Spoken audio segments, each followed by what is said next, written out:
अब देखिए जगत गुरु तत्वदर्शी संत रामपाल जी महाराज के मंगल प्रवचन। अब आपको यहाँ बुलाया जाता है, आपके जो इस ज्ञान से परिचित नहीं, क्योंकि ज्ञान तो सत्संग माने से, वो सत्संग को एक सेकेंडरी थिंग समझ रहे हैं कि जब ऐसे बाद में देखेंगे वर्द हो जाएंगे, जब अभी तो छोटे छोटे बच्चे हैं, ये भी तो पालने हैं। ये लोक वेद हमारे दिमाग में घर करा हुआ है। तो जो यहाँ नहीं आते उनकी सोच तो वही है। तो उनकी सोच के, उनके विचारों से आपने दुखी नहीं होना चाहिए। वो कुछ भी बोल रहे हैं, कुछ भी कहें, ये समझ लो बालक हैं छोटे छोटे, इनको पता नहीं। आपको वो व्यंग भी करते होंगे कि चल पड़ते हैं तीसरे दिन, अपना बालक ना पाले जाते हैं, देखना कुछ दिन में इनका विनाश हो जाएगा, इतना खर्चा करते हैं। तो पुण्यात्मा उनकी बातों में ना आना, परमात्मा के विधान के अनुसार अपने आगे कदम बढ़ाना। फिर कुछ दिनों में देखना आपके घरों में इतने सुख होंगे, इतनी बरकत होगी, वो पड़ोसी जो नाम नहीं ले रहे वो देखा करेंगे झुक झुक के, ये ल्यावे कहाँ से हैं। अब पीछे हमारे भक्तों के साथ भी ऐसा ही यहाँ हरियाणा में होने लगा। कोई कहता ये तो वहां जाते हैं क्रोथाश्रम था पहले, और उस महाराज से पीछे पैसे लाते हैं, तब इनके ठाठ हो रहे हैं। महाराज यहाँ मशीन ला रहा पीछे छापन की मैं था भिखारी, तुम्हारे पैसे बैठे हूं।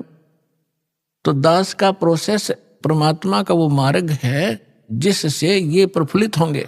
और ये काम भी करते ना दिखते, 10वें दिन सत्संग में जाते रहते हैं, और इनके सारे ठाठ हो गए, कार भी ले ली है, मकान भी बढ़िया बना लिया। परमात्मा के नहीं कर सकता। अपने आत्मा विचार करना, अपना भगवान इतने सुना था, देखा नहीं था, और भगवान के गुण आपने सुने थे, प्राप्त नहीं हुए थे। आपको यहाँ कदम कदम पर महसूस होगा यहाँ भगवान है, परमात्मा ये काम करया करे, राज होने लग रहे हैं आपके घरों पर। तो आप जी को यहाँ बुला के आपको यहां अमृत पिलाया जाता है, आपकी आत्मा को स्वस्थ बनाया जाता है। जैसे छोटा सा बालक होता है, लड़का या लड़की, गली में बच्चों के साथ खेल रहा होता है, और वो तो इतना मस्त हो जाता है बच्चों में, उसने खाने पीने की भी परवाह नहीं होती। फिर माँ जाती है कि काफी देर होगी मेरे बच्चे ने आया नहीं, ना खाना खा गया, ना दूध पी के गया। वह गली में जाती है, उसको कहती है तू आजा, खाना खा ले, दूध पी ले। वो नहीं आता है, वो तो बहुत मस्त है खेलने में। उसको उठाकर लाती है, उसका हाथ पैर मुंह धो के उसको दूध पिलाती है, और वो दूध पीता पीता भी ने सोचा है कि एक बार छोड़ दे माँ, फिर भागू मैं। लेकिन वो नहीं छोड़ती है, उसको पेट भर के और फिर छोड़ देती है कि ले तू खेल। तो इसी प्रकार आपको यहाँ बुलाया जाता है, ये आत्मा का आहार आपकी आत्मा को यहाँ खिलाया और पिलाया जाता है। फिर आपको छोड़ दिया जाता है कि जाओ खेल आओ तुम, और फिर आ जाइए थोड़ी अगले महीने। अब उस बच्चे को मालूम नहीं कि माँ इतना क्यों संघर्ष कर रही है। माँ को मालूम है ये अच्छा दूध पीवागा, जल्दी बेटी या बेटा स्वस्थ रहेगा और जल्दी युवा हो जाएगा। तो दास का यही प्रयत्न समझना, परमात्मा और गुरु एक ही समझना चाहिए, और उनके अंदर ये गुण होते हैं, तुमेव माता च पिता तुमेव बंधु च सखा तुमेव विद्या च द्रविण तुमेव सर्व मम देव देव। माँ के गुण भी है भगवान में। तो इस प्रकार ये आत्मा के माता पिता हैं, शरीर के माता पिता अन्य होते हैं। तो पुण्यात्माओं, सौभाग्य आपका, आप जिस को ये स्थान प्राप्त हुआ, और आपको वो भगवान का यथार्थ मंत्र प्राप्त हुआ जिसे मोक्ष संभव है। सत्संग में बताया जाता है, कबीर थोड़ा जीवना ये मंडे बहुत मुंडाने, सब ही उबा पंथ सिर राव रंग सुल्तान। परमात्मा कहते हैं थोड़ा सा तो जीवन है, और इसका ये भी ना मालूम यो है कितने दिन का। हम अप्रोक्सीमेटली जीते हैं ये सोच करके 80-90 वर्ष तक जीवन रहता ही रहता है। और ये कभी ध्यान में नहीं आती कि कोई 5 वर्ष का मर गया, कोई 10 वर्ष की मर गई बहन बेटी भाई, कोई 25 वर्ष के मर गए, कोई 50 वर्ष में मर जाते। तो ये फिक्स क्यों मान लिया आपने 80-90 वर्ष? तो ये तू बस एक दूसरे ने देख के अटकलबाजी से हम रह रहे हैं।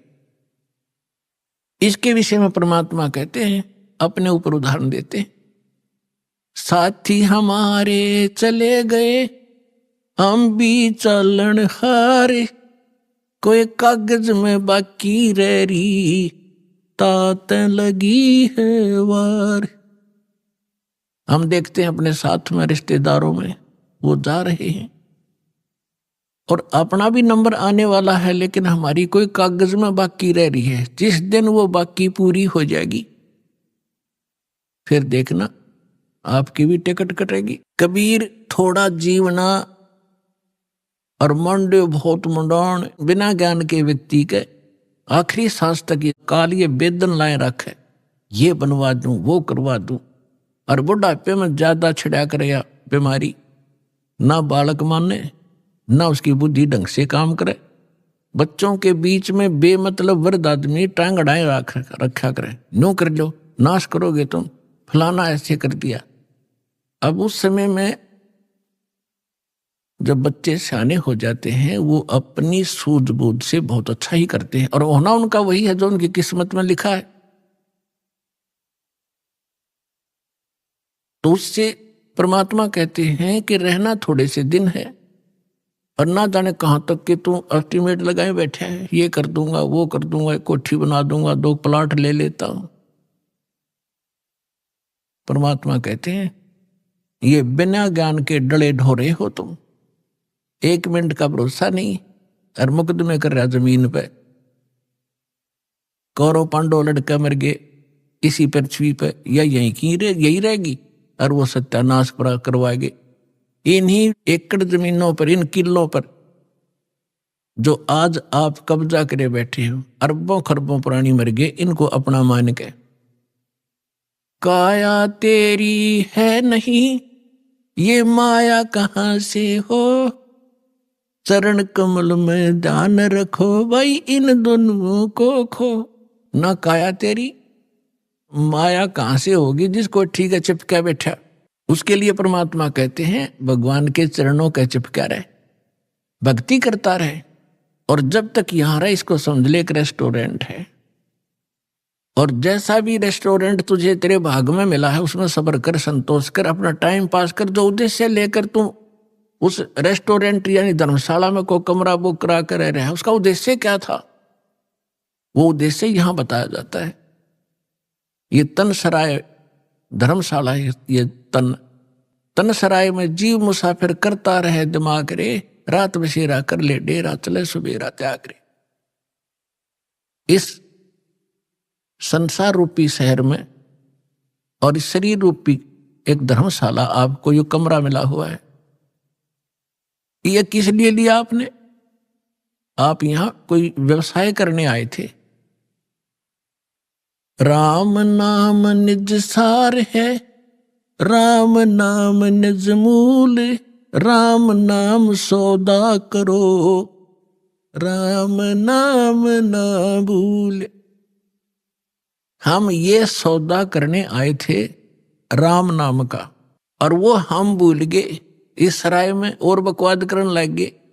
कोठी बना लूं, बंगला बना लूं, घुट्टी ला लूं, डीजे बजा लूं।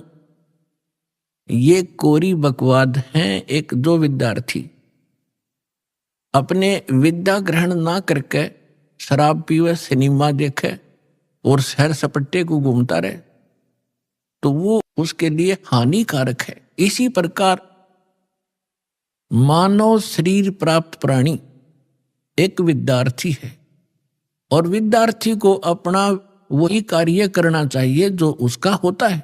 हम उसको भूल गए और काम बकवादों में लगे हुए हैं, तो जिस कारण से हमने अपने असंख्य जन्म नाश कर दिए। तो पुण्यात्मा, आपका सौभाग्य है कि आपको ये मार्ग मिला, ये ज्ञान मिल रहा है, और ये ज्ञान ऐसा है आपकी आत्मा को झंझोड़ कर धर देगा, क्योंकि इसमें दोनों गुण हैं। एक तो आपके पाप नाश होंगे इस अमृतवाणी से, तो दास के मुख से जो बोला जा रहा है, चाहे वो टीवी के पर, चाहे कोई सीडी कैसेट में, इसका प्रभाव आप पर विशेष होगा। और यही वाणी आपने सुनते कबीर पंथिया नर फलाना नकरा कितने को बरस हो गए, किसे का असर नहीं। सत्संग में बैठे तो ना डलाए जाएंगे, हाँ सही जाते वो एक कर्म करेंगे जो ना करने चाहिए, क्यों उनका असर उनका हो ही नहीं सकता, वो अधिकारी नहीं है। एक राजा की रानी ने गुरु दीक्षा ले रखी थी, राजा इसका विरोधी था कि ये गुरु गरु ऐसे होते हैं, औरतों को बहकाए रखते हैं, इनसे पैसे ऐंठते रहते हैं। तो वो इस बात के पक्ष में नहीं था, लेकिन अपनी धर्मपत्नी के सामने वो घना विरोध भी नहीं कर पाता था। बार बार यही कहता था कि क्या रखा है गुरु बनाने में, भक्ति यहां कर लिया करो। तो वो कहने लगी जी मैं तो घना उत्तर जानती नहीं, आप गुरु जी के पास चलो, एक बार उनसे पूछ लो। उसने कुछ दिन के बाद सोचा चल इसके गुरु जी ने कह दूं, इसके सामने सुना दूंगा दो चार, फिर तो इसका मन हटेगा कुछ।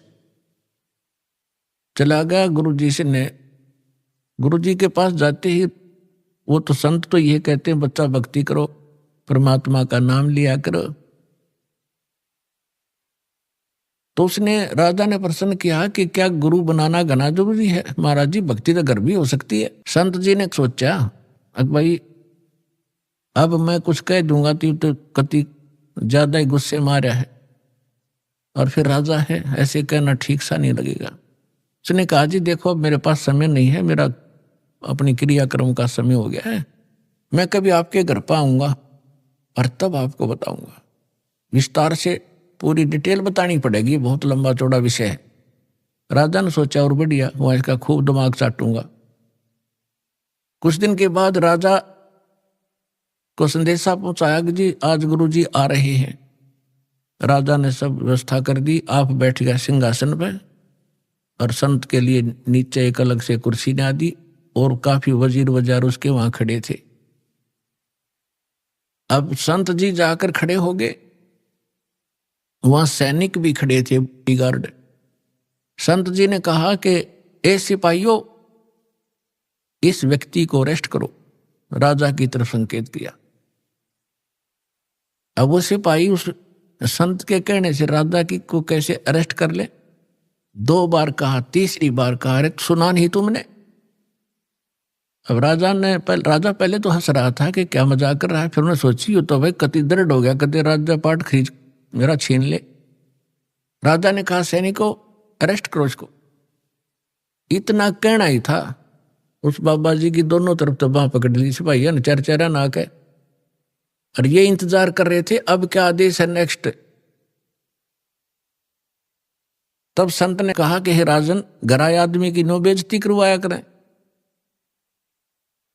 तो उस राजा ने कहा कि आप क्या कह रहे थे? कि मैं आपके प्रश्न का उत्तर देने आया था जो आपने उस दिन किया था, ये उत्तर दे रहा हूं मैं आपका। ये क्या खाक उत्तर दिया? राजा ने कहा कि मुझे छुड़वा तो दे, फिर मैं कुछ बात बताऊं। तो उसने कहा छोड़ दो, उन्हें छोड़ दिया, खड़े हो गए दूर। तो राजा संत ने कहा कि देखो जी आप राजा हो, ये आपके सेना है। अब ये शब्द मैंने कहा था जो आपने बोला, मैंने कहा था इसको अरेस्ट करो, ये टस से मस नहीं हुए, और यही आपने बोला था, इसने मेरे को उठा लिया ऊपर ने।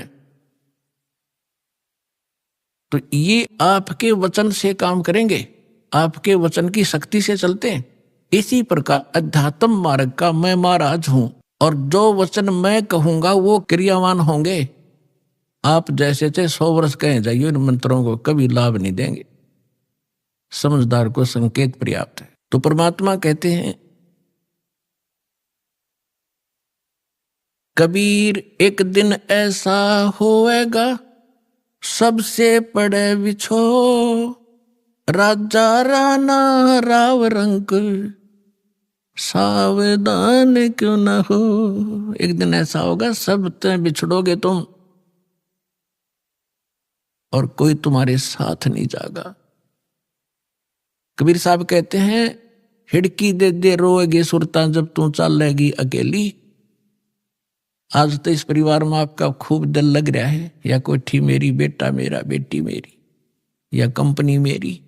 जब 1 मिनट में तेरा जाने के वो कागज पूरे होंगे तब न क्या पछाड़ खा खा रोएगी सुरता। तो जब तू जागी अकेली, तेरा कोई आगे पाछे होगा नहीं। गुरु तूने बनाया नहीं ताकि तेरे सामने आके खड़ा हो जाता का बेटा और उनको भगा दे यम के दूतों को। एक दिन ऐसा होएगा सबसे पड़े बिछो, राजा राणा राव रंक सावधान क्यों न हो। उजड़ खेड़े ठीकरी ये गड़गड़ गए कुम्हारे, वो रावण सरीखे चले गए भाई लंका के सरदार। ऊंचा दिखे धौलरा और मंडी चित्ती पोले, एक हरि के नाम बिना यू काल मारे रा रोले। ओए होए होए, एक एक शब्द मालिक का विचार करियो पुण्यात्माओं। कहते थे ना बहुत ऊंचे महल दिखाई दे हैं 2-2 3-3 मंजिल के, और खूब उसके ऊपर चित्रकारी और चिप्स लगा रखी हैं। एक परमात्मा की भक्ति बिना यू काल त्री रोल मार रहा है, तना मूर्ख बना रहा है। 1 सेकंड में मृत्यु हो जाएगी और फिर गधा बन कर घूम रहा होगा, कुमार तरह लठ मार रहा होगा। तो परमात्मा ये बताना चाहते हैं कि जितना तू जानता है इतना ही नहीं, इससे आगे भी कुछ है।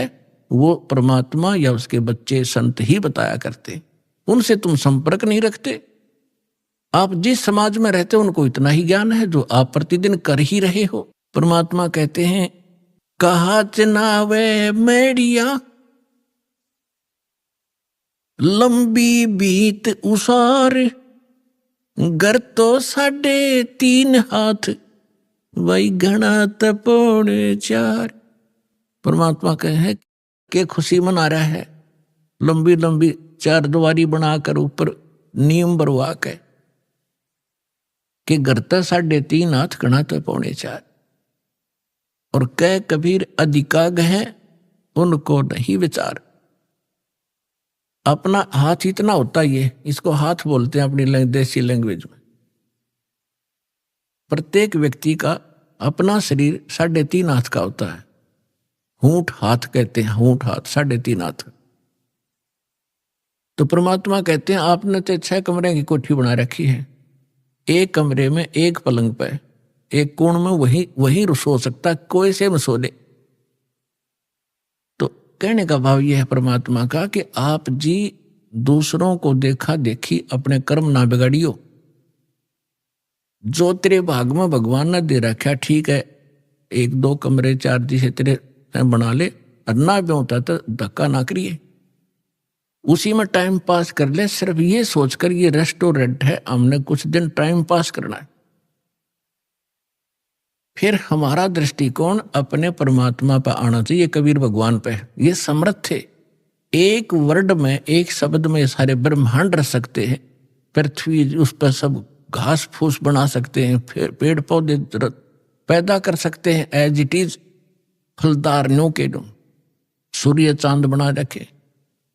तो वो परमात्मा एक झोंपड़ी में रहा करता और एक क्रिया करके दिखा करता कि अपना वर्क भी करो, काम भी करो, राम भी जपो। इतना सच घना जरूरत नहीं है बकवादों की। यदि तुमने यहां भी सुखी रहना है और उस सुख में स्थान को प्राप्त करना है, तो फिर जब उस मालिक की तरफ देखकर आगे चलो, संसार की तरफ देखकर चलोगे, आप इस मार्ग पर बढ़ नहीं पाओगे। ठीक फिर परमात्मा कहते ज्यों राखे त्यों ही रहूं। कैसे ही रखे मालिक, चाहे आपने सुख कार दे, कोठी दे, नो प्रॉब्लम, पर भगवान ना भूलना। कहने का भाव मालिक का ये है, यानी कम से कम बता रहा है कि 3.5 हाथ और 3.25 का भी मकान हो तो भी संतोष करना, पर भगवान ना भूलना। अगर राम भूल गए और दूसरे की नकल के लिए किसी ने कोठी बनाई मैं भी बनाऊं, तो बात बिगड़ेगी।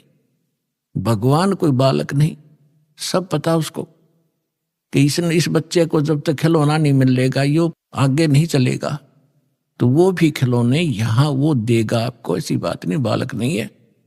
अपने बच्चे को कोई रोता नहीं देख सकता, और समर्थ धनी पिता तो कदे ना देखे, तो आप धनी पिता की संतान होगे हुई उस कबीर भगवान की। आपको किसी चीज का अभाव नहीं रहने देगा, लेकिन भक्ति करनी पड़ेगी। अब यहाँ की सतिथि बताते हैं परमात्मा कि आप किस स्थान पर रह रहे हो। साथी हमारे चले गए, हम भी चालन हारे, कोई कागज में बाकी रह रही, तात लगी है वारे। पतझड़ आवत देख कर बन रोवे मन माही, वो ऊंची टहनी पात थे आज पीले हो जाए। पात जड़नता यूं कहे सुन भई तरवर राय, अब के बिछुड़े नहीं मिले न जाने कहाँ गिरेंगे जाए। तरवर कहता पात से सुनो पात एक बात, यहाँ की यह रीति है एक आवत एक जात। परमात्मा एक उदाहरण दे रहे हमारे लिए। क्या बता रहे हैं कि जैसे संसार रूपी वन में और एक परिवार रूपी पेड़ लगा हुआ है, पतझड़ आती है, जब उनका पत्ते झड़ने का समय आता है, उस समय परमात्मा कह रहे हैं कि पहले हरा भरा था वो वन, अब मन में रो रहा है कि कोई पत्ता नजर नहीं आ रहा, पीले होकर गिर रहे हैं। और फिर क्या बताते हैं, पतझड़ के अंदर पुराने पत्ते टूट टूट कर पीले होकर गिर जाते हैं। कोई गंदे नाले में गिरता है, कोई पशुओं के पैरों के नीचे काटा जाता है, या कोई इकट्ठा करके फूंक दिया जाता है। उसकी तुरंत बाद छोटी छोटी कोपल फूट आती है और फिर वो पत्ते बनकर फड़फड़ाने लग जाते हैं। एक साल वो फड़फड़ा लेते हैं और फिर उनकी वही दशा होती है, फिर नई कोपल आ जाती है। तो परमात्मा समझाना चाहते हैं कि आज जो हमारे जैसे बूढ़े हो गए, ये पीड़े हो गया, हम सफेद बाल साफ दिखाई दे रहे हैं, ये दान का टाइम आ लिया, और अब भी बकवाद ना छुट्टा तो फिर वो मूर्ख आदमी है। और तुरंत ही दादा की मरण का टाइम हो गया, वह पोते तैयार हो लिए, 50-60 साल वो पोते नाच कूद लेंगे, फिर उनकी वह दशा होगी। तो परमात्मा कहते तुम रह कहाँ रहे हो, कदे बुद्धि से काम लिया, और लिया तो कोई विकल्प नहीं था, आज आपके सामने विकल्प है इसका कि ये काम करके आप इसको सदा के लिए समाप्त कर सकते हो। परमात्मा समझा रहे हैं कि पतझड़ आवत देखकर बन रोवे मन माही, ये ऊंची टहनी पात थे ये पीले हो जाए। पात जड़नता यूं कहे सुन भई तरवर राय, अब के बिछुड़े नहीं मिले ना जाने कहाँ गिरेंगे जाए। जैसे कोई व्यक्ति को पता लग जाता है कैंसर होगी, डॉक्टरों ने बता दिया कि अब 10 दिन का मेहमान है, सभी रिश्तेदार इकट्ठे होने शुरू हो जाते हैं, कुल के लोग भी हाजिरी लगाना शुरू कर देते हैं, और वो कहता है, उसको उस समय महसूस होता है कि जिस परिवार में मैं रहा था इसमें रह नहीं पाऊंगा, जाना पड़ेगा। तो वो अपने आप कहता है, भगवान अब क्या होगा मेरा, ना जाने कहाँ जाऊंगा। तो कुल के लोग सांत्वना देते हैं, भाई चिंता ना करें, यहाँ तो सबके साथ ऐसी ही बनती है, कोई पहले मर गया कोई पीछे मर गया, ये तो सबने ही जाना है। तो यहाँ की ये एक रीति है, और ऐसी सांत्वना हम देकर उसको संतोष देते हैं, और अपनी चिंता फिर नहीं रहती। हम सोचें इसको कुछ सांत्वना दें कि वो ठीक ठाक मर गया। तो यही उदाहरण दे रहे हैं परमात्मा के पात जड़नता यूं कहे, एक परिवार से निकल कर जाने वाला जो व्यक्ति मरने वाला कह रहा हो, सुन भई तरवर राय, अब के बिछुड़े नहीं मिलेंगे तेरे तय, ना जाने कहाँ गिरेंगे जाए, ना जाने कुत्ते बनेंगे गधे बनेंगे, पता नहीं कहाँ दुर्गति होगी। अब तरवर कहता पात से सुनो पात एक बात, यहाँ की यह एक रिवाज है, परंपरा है, रीति है।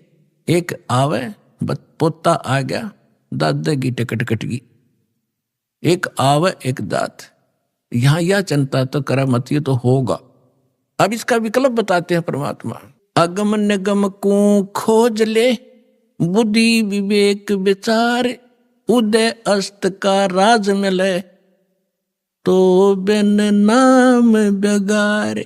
पूरी पृथ्वी का राजा यदि ये सत साधना नहीं कर रहा तो बेगार कर रहा है, बेगार। वो डले ढो रहा है। जब राजा डले ढो रहा तो आप अपने हिसाब लगा लो, एक जनसाधारण नागरिक राजा को तो सक्षम मानता है, समर्थ मानता है, उसके आगे भीख मांगता फिरता है। और परमात्मा कहते हैं वो भी डले ढो रहा है जो सत भक्ति नहीं करता। अब बेगार की डेफिनेशन बताऊंगा आपने, क्योंकि आप तो नई दुनिया में जन्मे हो, हम उस पुरानी दुनिया में जन्म कर नई से भी संबंधित हैं, इसलिए हमने पिछले भी सारे फार्मूले याद हैं और वर्तमान के भी। इसलिए दास आपको परमात्मा ने जो वाणी बोली वो पहले बोली थी, उसमें हमारे पुराने शब्द घने हैं जो आज के बच्चे उनको समझ नहीं सकते बेगार के चीजों से। तो इसलिए परमात्मा ने दास को ऐसे समय में यहां पटका ताकि मैं परमात्मा की वाणी को दास ठीक से समझ के उसके बच्चों को निर्णायक तरीके से समझा सकूं। बेगार हम छोटे छोटे थे जब हमारे गांव में रोड बना ही बना था, 3 व्हीलर चला करते, बड़े पेट्रोल से चलते थे, लंबे लंबे 3 पहिया वाले सवारी के। उनमें से एक दिन आया नहीं, दूसरे साथी पूछ रहे थे कल कहाँ गया था, आया क्यों नहीं, क्या हो गया, कुशल तो है। उसने बताया कल मैं बेगार में फंस गया। फिर वो बेगार बता रहा था कैसे कि रात के 12 बजे पुलिस वाले आ गए और मुझे उठा ले गए 2 बजे सी सुबह कल, और ले गए मुझे थाने में। पेट्रोल अपने पल्ले से डलवाया मैंने, और वो बैठ के उसमें उन्होंने कई जगह रेड लगानी थी, पर इन थाने वालों के पास व्हीकल नहीं होते थे, वो यूं ही किसी को पकड़ ले जाते थे और सारा दिन उसकी रेल बनाए रहते। वो कह रहा था कि सारा दिन लगभग 200 किलोमीटर तक मैं वैसे मेरा 3 व्हीलर घूमया, 200 रुपये का पेट्रोल अपने घर से डाला, आप रोटी अपने पल्ले खाई, उनको और खिलाई जो पुलिस वाले साथ में थे, चाय पानी पीवे थे कितने। और अब उसको और तो ये सोच रहे थे कि भाई गणिया कमाई कर रहा होगा, यो तो आज तक भाग्या फिर है, दौड़ा फिर है इसका 3 व्हीलर, और वो करका था अपना घर तक खर्चा सारा, अग्नो दिखा था बड़ा जोर का पहिया चल रहा इसका। तो इसको बेगार कहते हैं कि आज मैं बेगार में फंस गया था। तो यहाँ जो भी राजा बना है, कोई डॉक्टर बना है, इंजीनियर बना है, कोई IAS IPS अधिकारी बने हैं, या कोई जज बने हैं, या कोई एडवोकेट बने हैं, या कोई सेठ बना है, या कोई मंत्री, मुख्यमंत्री, प्रधानमंत्री, राष्ट्रपति बने हैं, ये पिछले जन्म के पुण्यकर्मी प्राणी होते हैं। और इनकी पहले की बैटरी चार्ज होती है, पिछला पुण्य संग्रह धन इनके साथ होता है, वही लोग ऊपर को उभरते हैं। नहीं, एक परिवार में एक तो रिक्शा चला रहा है और एक व्यक्ति अच्छी दुकान कर रहा है, उसके रोज के 200-500 रुपये ग्रहण कर रहा है, 1000 रुपये। तो ये ऐसा डिफरेंस पिछले ही संस्कारों से होता है। आज कोई मुख्यमंत्री है, अब आम व्यक्ति ने तो ऐसा दिखा ही तो भाई खुदा बन गया, आगे पीछे लाल बत्ती चले हैं और सलूट मारे बड़े बड़े अधिकारी, और हमारे जैसे भिखारी उसका आगे हाथ जोड़े खड़े रहे। तो उसको भी परमात्मा ने कहा ये तो छोटे से टुकड़े का राजा यदि पूरी पृथ्वी का शासक हो और जिसके पास भक्ति नहीं है वो बेगार कर रहा है, वो डले ढो रहा है, वो अपने पिछले पुनों से उस 3 व्हीलर वाले की तरह घूमता तो घना स्पीड तो दिखे, ठाठ बाट दिखे, लेकिन वो अपने घर से पूंजी नष्ट कर रहा है, अपने पिछले पुनों को खोकर नाश करके अगले जन्म में कुत्ते की योनि में, गधे की योनि में जागा। इसलिए परमात्मा कहते हैं अगम निगम को खोज ले, बुद्धि विवेक विचार, उदय अस्त का राज मिले, तो बिन नाम बेगार। पृथ्वीपति चकवे गए, जिनके चक्र चलंत, रावण सरीखे कौन गिने, ऐसे गए अनंत। बिन उपदेश अचंभ है, ये क्यों जीवत हैं प्राण, भक्ति बिना कहाँ ठोर है, ये नर नाही पाषाण। हे भगवान, इस आत्मा के ऊपर कितना जामा बैठ गया, कैसा हमारे अंदर इतना कठोरपन आ गया, इतनी जबरदस्त चोट मारी दाता ने। इसको जगाने के लिए तू कहाँ बैठा है, तू कर क्या रहा, तेने करना क्या चाहिए था। और जिस सुख को तू यहां खोज रहा है वो भी ना मिलता तेरे को, क्योंकि वो आपको केवल संस्कार ही प्राप्त होगा। चाहे कितने कुबद कमा ले, कितनी चोरी कर ले, और कितना रिश्वत ले ले, कितनी मिलावट कर ले, कितने डाके मार ले, आपके भाग में उतना ही रहेगा, ज्यादा नहीं रह सकता। कल आपने चोरी करके 2 लाख कमा लिया, अगर कोई ऐसी समस्या पैदा हो जाएगी 4 लाख में पंडा छूटेगा। और पैसा रहा नहीं, वो कर्म बिगाड़े थे वो जो के तू 63 पर धरे रह जाएंगे, वो तेने भोगने पड़ेंगे। तो परमात्मा कहते हैं कि बिन उपदेश, देखो उपदेश माने गुरु के शिक्षा और दीक्षा, दोनों उपदेश में आ जाते हैं। जो बिन उपदेश आश्चर्य है, अचंभ है, ये क्यों जीवत है जीव प्राण, और भक्ति बिना काठोर है, ये नर नहीं मनुष्य नहीं है, ये तो पत्थर है। इतना विवेक नहीं रखते ये लोग। नर नाही ये पाषाण, जिनका इतना ज्ञान और ऐसी भगवान की वाणी का असर नहीं हो रहा, कहते मानुष नहीं है फिर ये तो पत्थर जैसे हृदय के इंसान हो गए। पाप कर्मों का ज्यादा प्रभाव है। और फिर जैसे आपको अभी आपने सुना कि मिलना भाग्य ही है, भाग से अधिक हो नहीं सकता। और जो आपने 2 नंबर के काम करे वो कर्म और बिगाड़ लिए, वो पाप आपके साथ रहेंगे, धन नहीं रहेगा। फिर इसका विकल्प बताया परमात्मा ने, ठीक है अनजानपने में जो गलती होगी सो होगी, आगे से सतर्क हो जाओ, यहां से दीक्षा लो, आपके पिछले पाप भी नाश होंगे, आगे आपके भाग्य में ना होगा, ये समर्थ है, आपके नए लेख लिख देगा ये कबीर भगवान, वो समर्थ शक्ति है, समझ लेना इस बात को।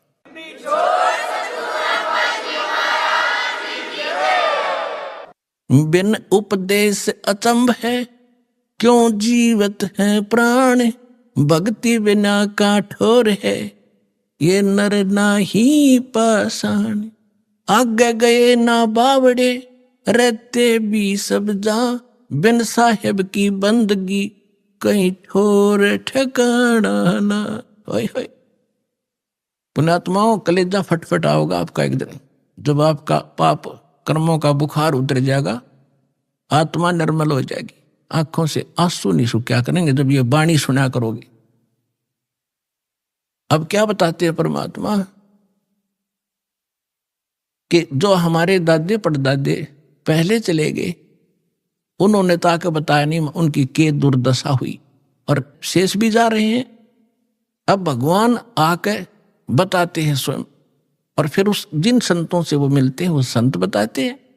तो क्या बताते हैं कि पहले चले गए वो तो वापस नहीं आपको बताने आए, और रहते भी सब जा रहे हैं, और बिन साहेब की बंदगी, बिना भगवान की भक्ति की ठोर ठिकाना।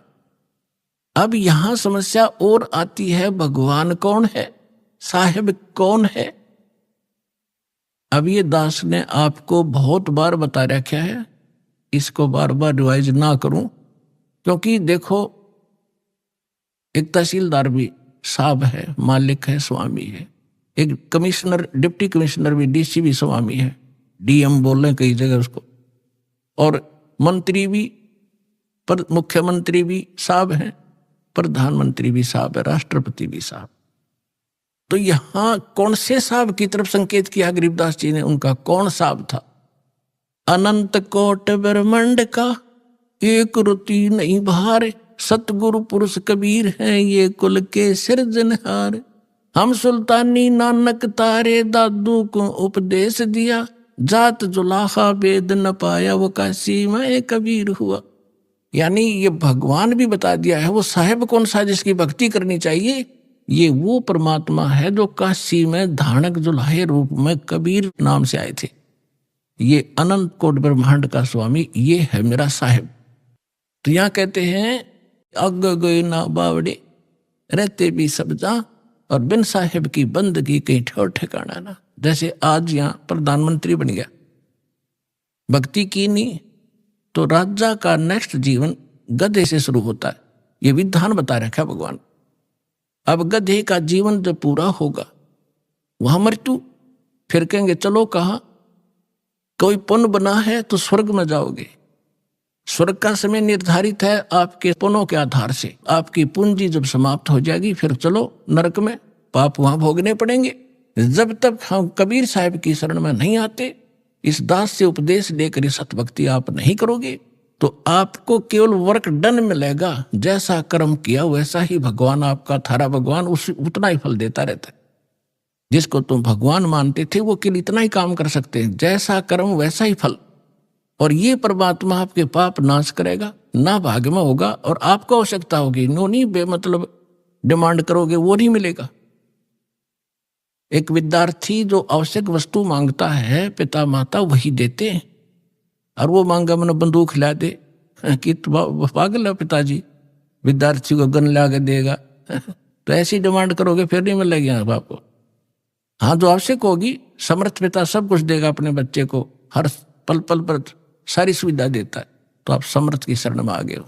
अब फिर उसके बाद जब आप नरक में जाओगे, फिर नरक से कहेंगे चलो समय पूरा होगा, कुत्ता बनो, कुत्ते का समय पूरा हुआ, चलो आगे नेक्स्ट जीवन। और फिर कभी मनुष्य बन गए भूल भटक कर, फिर यही क्रियाएं, फिर मृत्यु, फिर चलो।